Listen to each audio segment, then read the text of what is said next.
Welcome to citizens pulse. నేను మీ రాజేష్.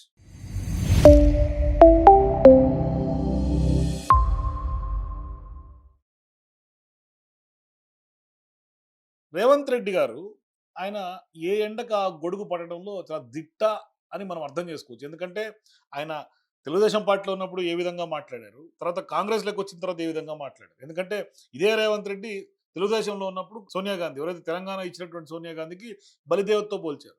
మళ్ళీ ఆమె ఇప్పుడు దేవతగా ఆయనే మార్చుకున్నాడు, అది వేరు విషయం. అట్లా ఆయన చాలా వరకు రీసెంట్గా ఆయన గిరిజనులకు సంబంధించి దళితులకు సంబంధించినటువంటి వ్యవహారంలో మా ప్రభుత్వం దగ్గర భూములు లేవు, మేము సంక్షేమాలు ఇవ్వలేం, మా కాంగ్రెస్ పార్టీ శకం అయిపోయింది అని స్పష్టంగా ఆయన నోటి నుంచే మాట్లాడినటువంటి నేపథ్యం. ఇవాళ దళితులకు గిరిజనులకు నా సూచన ఒక్కటే. ఆనాడు ఉన్న పరిస్థితుల్లో కాంగ్రెస్ పార్టీ సంక్షేమము అభివృద్ధిలో ఒక విధానాన్ని తీసుకున్నది. ఆ శకం ముగిసింది. ఇవాళ నిజంగా నాకు మీకు భూములు ఇవ్వాలన్నా ఈ ప్రభుత్వం దగ్గర భూములు అందుబాటులో లేవు. ఇక మీరు భూముల గురించి, ప్రభుత్వం ఇచ్చే ఏదో సంక్షేమం గురించి ఆలోచన చేయకండి. చూసారు కదా రేవంత్ రెడ్డి ఏం మాట్లాడాడు. అంటే కాంగ్రెస్ పార్టీ అనగానే మనకు ఒకప్పటి చరిత్ర గుర్తొస్తుంది.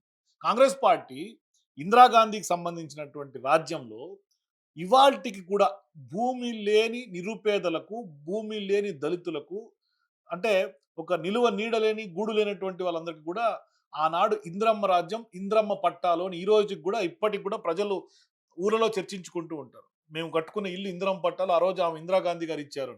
కానీ అదే ఇంద్రమ్మ పట్టాలు ఇచ్చిన తర్వాత మన సీఎం రేవంత్ రెడ్డి గారు తెలంగాణలోనే ఆయన వచ్చిన కొత్తలో హైడ్రా పేరిట ఆ ఇంద్రమ్మ పట్టాల్లో కట్టుకున్నటువంటి ఇళ్లను కూడా కూల్చేశాడు. చాలా మంది ముస్లిం ముతక గగ్గోలు పెట్టారు వచ్చిన హైడ్రా వచ్చినటువంటి తొలినాలలో. అరే బాబు, మాకు ఇచ్చింది ఇంద్రమ్మ పట్టాలు ఇచ్చినటువంటి ఇల్లు, ప్రభుత్వం ఇచ్చినటువంటి ఇల్లులు, మీరెట్టా ఇదే ప్రభుత్వం వచ్చి కూలుస్తున్నారు అని పెద్ద ఎత్తున ప్రజలు లబోదిబం అన్నటువంటి సందర్భాలు ఉన్నాయి. కానీ ఇవాళ రేవంత్ రెడ్డి గారి గురించి మనం ఎంత తక్కువ మాట్లాడుకుంటే అంత మంచిది అన్నట్టుగా కనిపిస్తుంది పరిస్థితి చూస్తుంటే. ఎందుకంటే ఆయన ఎప్పుడేం మాట్లాడతాడో ఆయనకి అర్థం కావట్లేదు. ఇవాళేమో ప్రభుత్వం దగ్గర భూములు లేవంటాడు, దళితులకు కానీ గిరిజనులకు కానీ ఇచ్చే పరిస్థితి లేదంటాడు. మళ్ళీ ఏమో మళ్ళీ మనం దాన్ని విశ్లేషించి మాట్లాడితే నేను ఇట్లా అనలే అంటాడు.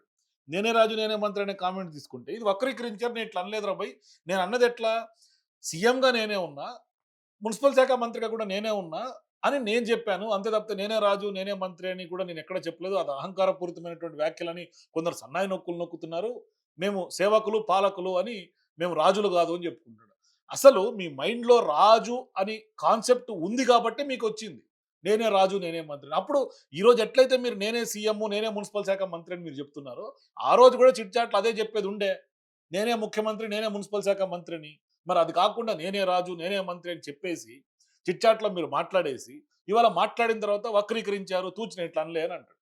ఇప్పుడు దళితుల విషయంలో కూడా గతంలో సీఎం రేవంత్ రెడ్డి ఏం మాట్లాడాడు అంటే, మా ప్రభుత్వం ఏమన్నా గుడ్డుపోయిందా, మా దగ్గర భూములు లేవా, మన జవహర్ నగర్లో ఇన్ని వేల ఎకరాలు ఉన్నాయి, అక్కడ అన్ని వేల ఎకరాలు ఉన్నాయి, ఇక్కడ ఇన్ని వేల ఎకరాలు ఉన్నాయని మాట్లాడినటువంటి ఇదే రేవంత్ రెడ్డి గారు ఇవాళ మా ప్రభుత్వంలో భూములు లేవు అని కుండ బద్దలు కొట్టి మరీ చెప్పాడు. గతంలో ఏమన్నాడు చూడండి ఒకసారి. పేదవాడికి మంచి కాలనీలు చేసి ఇల్లు కట్టిద్దాం చెప్పండి. ప్రభుత్వం దగ్గర భూములు లేవా? ప్రభుత్వం ఏమైనా గొడ్డుపోయిందా? జవహర్ నగర్ లో 1000 ఎకరాలు ఉంది ప్రభుత్వాన్ని. జవహర్ నగర్ లో 1000 ఎకరాలు ఉంది ప్రభుత్వాన్ని. మూసీలున్న పేదోళ్ళందరికీ తలా 150 గజాలు చేసి ఇచ్చి ఇందిరమ్మ ఇల్లు కట్టిద్దాం. చూసారు కదా గతంలో రేవంత్ రెడ్డి గారు ఏమన్నారు, ఇవాళ మాట్లాడిన దానికి గతంలో మాట్లాడిన దానికి అసలు పొంతనే లేదు.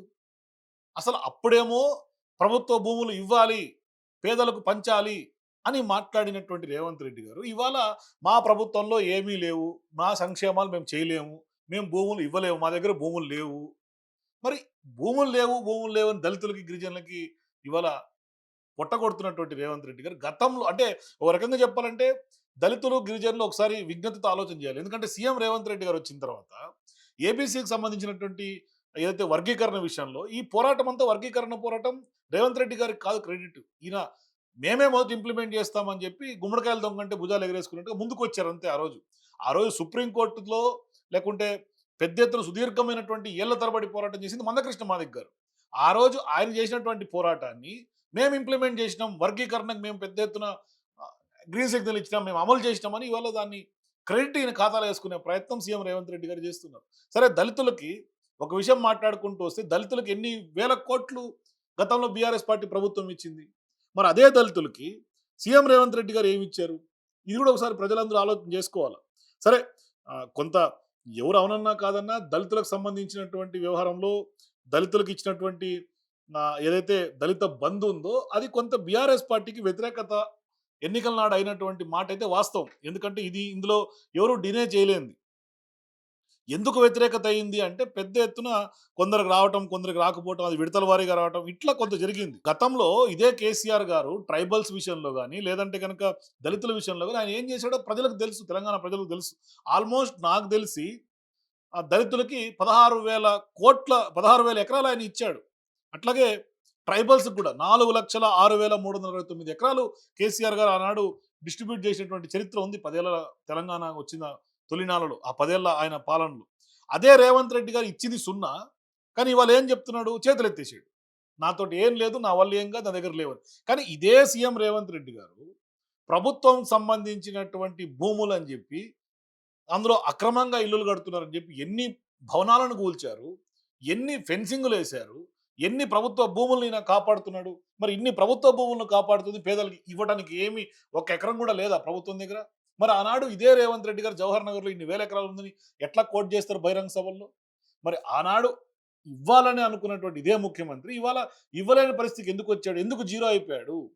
అంటే ఆయన ఏ రోజు కూడా ఇచ్చినటువంటి హామీలు నిలుపుకునే సత్తా రేవంత్ రెడ్డి గారి దగ్గర లేదు అని సుస్పష్టంగా అర్థమవుతుంది ఈ వ్యాఖ్యలను బట్టి. మళ్ళీ దీన్నేమన్నా మనం ఇంటర్ప్రిట్ చేసినామో, లేకుంటే ఏమైనా విశ్లేషించినామో అంటే దీన్ని డైసెక్ట్ చేస్తే లేదు, లేదు దీనికి టన్ లేదు, మీరు ఇంటర్ప్రిట్ చేశారు, మీరు రాంగ్‌గా అర్థం చేసుకున్నారు, మీరు వక్రీకరించారు అని ఇదే రేవంత్ రెడ్డి గారు మళ్ళీ నేలకు గరుచుకుంటారు.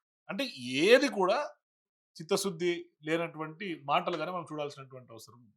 సరే, దళిత బంధు ఇచ్చారు కేసీఆర్ గారు, దళితులకు భూములు ఇచ్చారు. లేదు అంటే ఈయన ఎన్నికల ఎజెండాగా మాట్లాడుకుంటారు. దళితుల్ని ముఖ్యమంత్రి చేస్తా అన్న కేసీఆర్ గారు ఎందుకు చేయలే అంటాడు. ఇది చాలా సందర్భాల్లో దళితులకు మాట ఇచ్చిన మాట తప్పారని కేసీఆర్ గారిని ఉద్దేశించి రేవంత్ రెడ్డి గారు అనేక సందర్భాల్లో అన్నారు.